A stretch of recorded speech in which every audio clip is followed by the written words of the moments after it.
The smell of cash filled Chuck Berry's office, ink and paper in control. Chuck sat counting bills, fingers moving through 20s with mechanical precision, lips forming silent numbers. Robert Klein stood in the doorway, briefcase pressed to his chest, watching Chuck's hands work. His shirt collar was damp despite the cold room. He cleared his throat. Chuck's fingers paused, then continued. Robert shifted his weight and the floorboard creaked. Chuck's eyes lifted, not his head, just his eyes. "Chuck," Robert said, voice smaller than intended. "IRS sent another letter."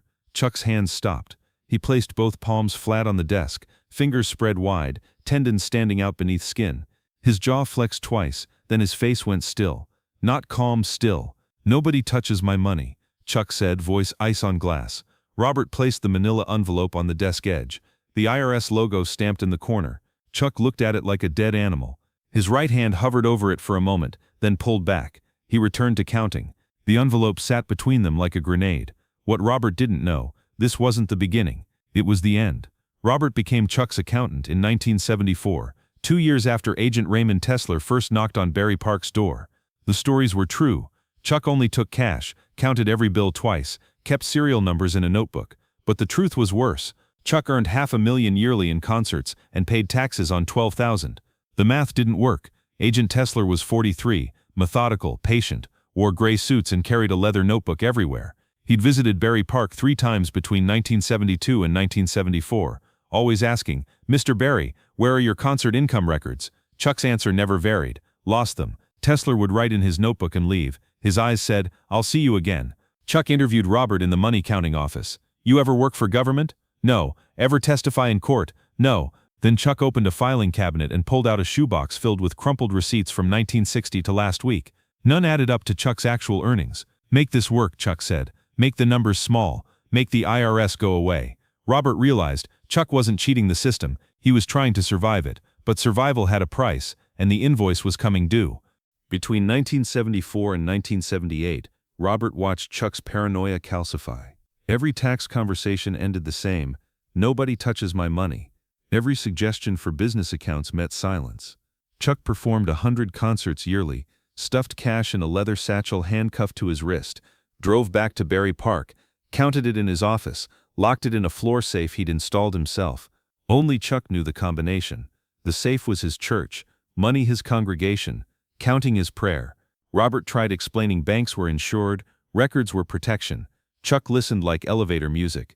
Then "You don't understand," but understanding came sudden and complete in 1976. Robert found a folder marked Chess Records 1955. Inside, the Maybellene contract listing 3 songwriters: Charles Edward Anderson Berry, Alan Freed, Russ Fratto. Robert's stomach dropped. Who's Russ Fratto? Chuck was filing receipts, didn't turn. Man who owned the building. Leonard Chess gave him a third of my song. Payment for rent. But you wrote it. I wrote it. Chuck closed the cabinet, sound echoing. I made $1,500 from Maybellene. Should have made $15,000. They took my song, gave it to 2 white men, made me smile and say thank you. The cigarette smoke from the filing cabinet drifted toward Robert, carrying decades of accumulated anger. Chuck turned and Robert saw something he'd never seen. Not anger, but something colder. Resignation mixed with refusal. His shoulders were rigid, his breathing controlled. "Nobody touches my money," Chuck said, and Robert finally understood. It wasn't a rule, it was a scar. That night, Robert told his wife, "Chuck's going to destroy himself and I can't stop him." November 1978, Agent Tesler returned with 2 agents and evidence. Concert posters, ticket sales, promoter testimony. 372 concerts. Estimated income $480,000. Reported $96,000. "Can you explain this?" Chuck's face was stone.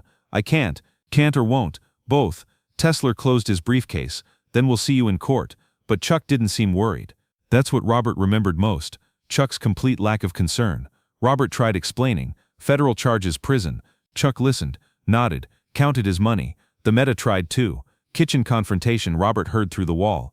"Charles, pay the damn taxes." "How much?" "The $110,000. "I have that." "Then pay it." Longer pause. "No." "Why?" "Because they don't deserve it." This wasn't about money. Never was. It was about the contract with Alan Freed's name.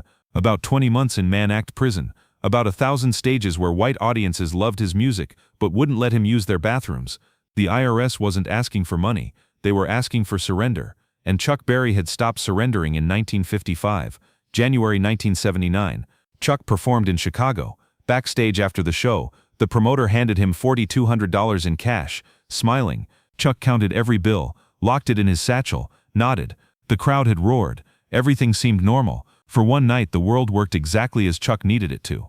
He drove back to Berry Park alone, windows down despite the cold, and the cash sat in the passenger seat like a companion. But what Chuck didn't know, FBI agents had been in that audience, watching, taking notes, building their case one concert at a time. Robert drove to Berry Park on a Tuesday, found Chuck counting Chicago money. "I have a proposal. We pay $50,000, negotiate the rest, settle quietly." Chuck's fingers paused on bill 83. "No, Chuck," I said. "No. You're going to prison. Been there before. You were 36 then. You're 52 now." Chuck looked up, eyes cold. "You think I don't know how old I am? You think I don't feel it?" His voice was quiet, but something underneath defeat, pretending to be defiance. "I know what I'm doing, Robert." "Then explain it to me." "They took Maybellene, put me in prison for man, watched me my whole life waiting for me to fail. Now they want my money, the one thing I control, and you're telling me to just give it to them?" Chuck's hands were shaking now, barely perceptible. "Nobody touches my money." But this time his voice cracked. The story could have ended there. Chuck could have paid, settled, survived, but Chuck Berry wasn't built for compromise. He was built for resistance, and resistance was slow-motion suicide. The call came February 13th. Chuck's voice, "Come to Berry Park tomorrow, 9 a.m. Robert arrived early, found Chuck counting money, the IRS envelope unopened. "They're coming today. FBI. Tesla called. They have a warrant. They'll be here at noon." Chuck said it like describing weather. "What are you going to do?" "Nothing." "Chuck, what should I do? Hide the money? Run?" Chuck finally looked up. Not fear in his eyes. Acceptance. "They win. They always win. I just wanted to count one more time." February 14th, 1979, 11:47 a.m. Car engines. Multiple vehicles on Berry Park's gravel.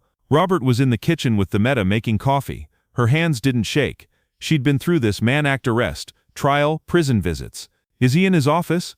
Robert nodded. "Go tell him." But Chuck already knew. When Robert reached the office, Chuck stood at the window watching FBI vehicles park. 6 cars, 12 agents. Agent Tesla first out, gray suit, leather notebook. He walked to the door like a man coming home. The knock. 3 times, official, final. "Mr. Berry, we have a warrant." Chuck opened the door. Tesla held up the warrant. Single sheet, folded once, federal stamp.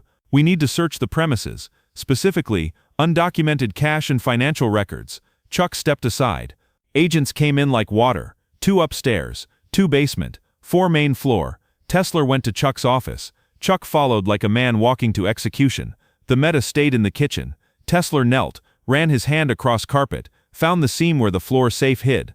"Open it." Chuck's jaw worked. "No, Mr. Berry, this is a federal warrant. I know what it is." "Then open it." "No." Tesla pulled a crowbar from his briefcase. 2 agents pried up carpet, exposing metal. 11 minutes to crack it. When the safe opened, 1 agent whistled. Inside, money. Stacks of bills, 20s, 50s, 100s, bundled with rubber bands. $45,000. Tesla pulled out a camera. Click. Photograph. Click. Another. Click. Flash blinding. Chuck wasn't breathing. Themetta in kitchen doorway. Silent. Watching. Click. Final photo. Something in Chuck's face changed. Not broke. Already broken. The breaking became visible. Shoulders dropped. Eyes went somewhere else. He'd left. Gone where the FBI couldn't follow. This wasn't about losing money. Money could be replaced. This was about losing control. And for Chuck Berry, control was everything. But the real shock was coming next. The courtroom smell was familiar. Old wood, floor wax, fear. Not Chuck's fear. He was past that. But everyone else's, waiting to see a legend fall. Chuck sat at the defense table in a dark suit, hands folded, face impassive. Robert 3 rows back, Themetta beside him. Tesla at prosecution table, notebook open. Federal prosecutor Sandra Mitchell presented in 14 minutes. 372 concerts, 480,000 unreported, 45,000 in hidden safe. Tax evasion, willful non-compliance. Chuck's Chicago lawyer offered defense in 6 minutes. Musician, not accountant, relied on professionals, mistakes not criminal. Jury deliberated 90 minutes, guilty. The courtroom smell hit Chuck suddenly and dragged him backward. 1962, the Mann Act trial. Same old wood scent, same dust, same pressure to bow. Chuck had been in handcuffs then, standing before a white judge, 36 years old, and the world telling him, "Mr. Berry, you violated federal law. 20 months in prison, no music, no money, just walls." Chuck had learned that day, the system never lets go. It waits for you, it watches you, and when it's ready, it strikes. Chuck opened his eyes. He was in the 1979 courtroom. Same smell, same feeling, same trap, only this time he was 52 years old and he was tired. Judge Carmichael: "Mr. Berry, do you understand the verdict?" Chuck stood. "Yes. Do you have anything to say before sentencing?" Long pause. Every reporter leaned forward, every photographer ready. Tesler's pen hovered. Chuck's lips parted, closed, parted again. "I'm tired." Courtroom froze. Those two words contained more truth than an hour of testimony. Chuck Berry, father of rock and roll, writer of Johnny B. Goode, was tired. Tired of fighting. Tired of building walls that never kept anyone out. Just tired. Judge stared. Something in his face softened. Not sympathy. Recognition. 120 days federal prison. $5,000 fine. 4 years probation. 1,000 hours community service. Gavel down. Chuck didn't flinch. Outside, reporters swarmed. "Chuck, Chuck, comment." Chuck walked through them like mist. Themetta stood on courthouse steps watching her husband disappear into a car. She didn't cry, just stood there, small and tired. When Robert approached, she said, "He couldn't let it go, and now it's gone anyway." That night Robert sat in his apartment staring at the wall, realizing he'd been wrong. This wasn't about money or taxes. This was about 1955. About Alan Freed's name on a contract. About Leonard Chess giving away Chuck's song. The money was just a symbol, and symbols were worth dying for. Chuck reported to Lompoc Federal Prison March 15, 1979. Themetta didn't go. Robert didn't either. Chuck went alone. His cell, 8 by 6 feet, metal bed, metal toilet, one barred window, no guitar, no audience, no music, just Chuck and silence. That broke him, if anything did. Not the bars or guards, the silence. For 53 years, Chuck had been surrounded by sound. Guitars screaming, crowds roaring, cash counting. Now nothing, just absence. First night he didn't sleep. Second neither. Third night something changed. Chuck sat up, looked at his hands. These hands had played Gibson. These hands had counted millions. These hands had controlled everything. But now they hung empty. Useless, free. And Chuck laughed. Not happy, not bitter, just recognition. He'd spent 30 years protecting his money from everyone. IRS, record labels, even Themetta. Built walls so high nobody could climb, and the walls hadn't protected anything. Just made a prison he carried everywhere. Now he was in actual prison, and felt exactly the same. That's when Chuck understood. He'd been here all along. The bars were just visible now. Day 30. Themetta visited. Blue dress Chuck bought in 1962. She sat at the metal table, picked up phone, waited. Chuck picked up his. Slowly. "Charles." He nodded. "You look tired." "I am." "Was it worth it?" The question hung like smoke. Chuck wanted to say yes. Defend every decision, every refusal. But the lie wouldn't come. No. Themetta's eyes filled, but she didn't cry. The money wasn't what mattered, was it? Chuck looked at his empty hands, trying to find words for something he'd never explained. Trust. I couldn't trust anybody. Chess records, courts, banks, even you, not completely. I thought if I controlled the money, I'd be safe. But you can't build safety from suspicion. You just build walls. I built mine so high I couldn't see out. His voice cracked. I said nobody touches my money. I was wrong. That's why Chuck lost. He didn't trust banks, didn't trust the system, didn't trust anyone. Without trust, all you have are walls, and walls don't protect, they imprison. Chuck served 120 days, released July 13, 1979. First thing, drove to Berry Park, went to office, opened floor safe. Money was gone, seized by IRS, counted, redistributed. But Chuck knelt there looking into empty metal, fingers tracing where 45,000 used to be. Old habits died hard, or never died. Robert had resigned 2 weeks after Chuck went to prison. Sent a letter explaining, but real reason unsaid. Couldn't watch anymore. Watching Chuck destroy himself had been like watching a car crash in slow motion. Horrible, fascinating, unbearable. Chuck hired new accountant Edward Chen, who followed every rule, lived in terror of IRS. Chuck let him handle everything. Fight over, IRS won. Chuck lost. Life continued. The IRS audited Chuck every 3 months for 4 years. Every 90 days, agent arrived with briefcase and checklist, went through every receipt, contract, statement, legal, part of probation. But torture. Not physical, the other kind. The kind reminding you daily you're not in control, someone's watching, your privacy is revocable. Chuck endured silently, stoically, face carved stone, but friends said Chuck wasn't the same, performed less, smiled less, trusted less, walls got higher, space inside got smaller. In 2000, journalist asked 73-year-old Chuck about the IRS case. Do you regret how you handled it? Chuck thought long before answering. I regret that I spent my whole life fighting people who already won. Journalist waited for more. None came. Chuck Berry had said everything in 11 words. The IRS versus Berry case became Georgetown Law School teaching tool. Professor Linda Torres taught it every spring in When Fame Meets the Law. She'd show photographs of 45,000 in Chuck's safe and ask, crime or protest? Class always split. Half crime, half protest. Torres never revealed her opinion. Didn't need to. Answer was both. Chuck committed crime as protest. Protest doesn't exempt you from consequences. Not that Chuck was right or wrong, but law doesn't care about reasons, only actions. But here's the real question. What are you protecting? What wall feels like safety but might be prison? What control are you clutching that's actually controlling you? Chuck built walls to keep people out. Nobody could steal from him. Nobody could betray him. Nobody could touch his money. He was right. Nobody touched it, but he couldn't touch it either, because he was on wrong side of the wall.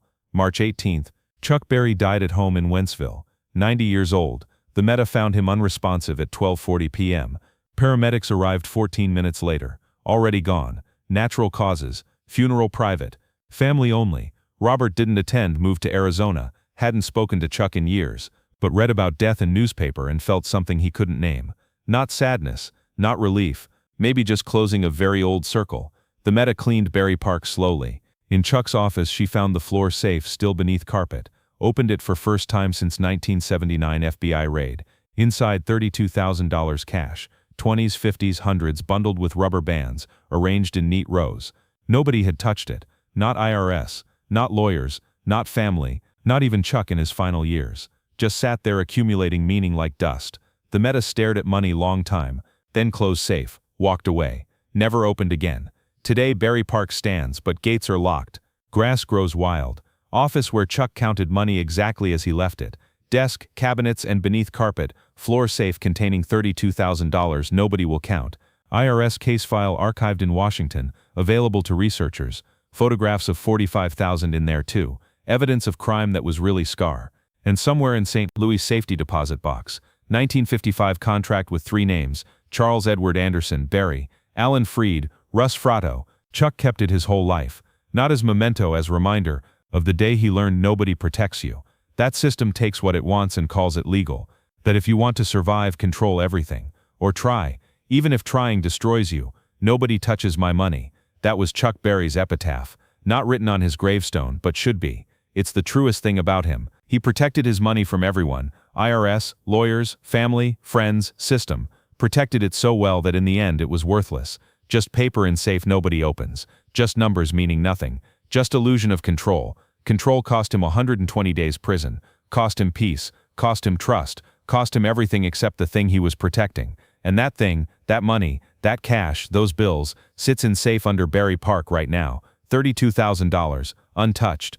Uncounted. Meaningless. Monument to man who won the war but lost his life. That's not victory. That's just loneliness with price tag.